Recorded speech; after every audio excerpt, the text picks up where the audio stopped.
صحیح بخاری اور مسلم میں ہے، حضرت سیدنا فاروق اعظم رضی اللہ تعالی عنہ نبی کریم علیہ السلام کی بارگاہ میں حاضر ہوئے۔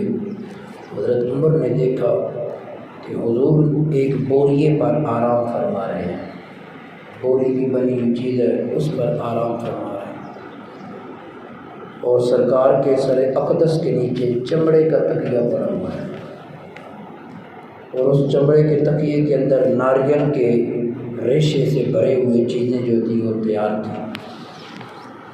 حضور کے جسم مبارک پر اس بوریے کے نشانات جو تھے وہ نقش ہو چکے تھے، کیونکہ ریشم سے زیادہ نرم جسم ہے حضور کا، تو ظاہر ہے وہ بوریا اس کا جب اس پر حضور کا جسم میں اثر آیا تو نشانات تو بننے تھے۔ یہ حال دیکھا حضرت فاروق اعظم نے تو حضرت فاروق اعظم رو پڑے۔ حضور نبی اکرم علیہ السلام نے رونے کا سبب پوچھا، عمر روتے کیوں ہو؟ حضرت عمر نے عرض کیا، یا رسول اللہ صلی اللہ علیہ وسلم، کیسر و کسریٰ تو عیش اور آرام کے اندر ہوں، اور آپ اللہ کے رسول ہو کر اس حالت کے اندر ہوں کہ آپ پر یہ حالت ہے۔ نبی رحمت صلی اللہ تعالیٰ علیہ وسلم نے ارشاد فرمایا، اے عمر، کیا تمہیں پسند نہیں ہے کہ ان کے لیے دنیا ہو اور ہمارے لیے آخرت ہو؟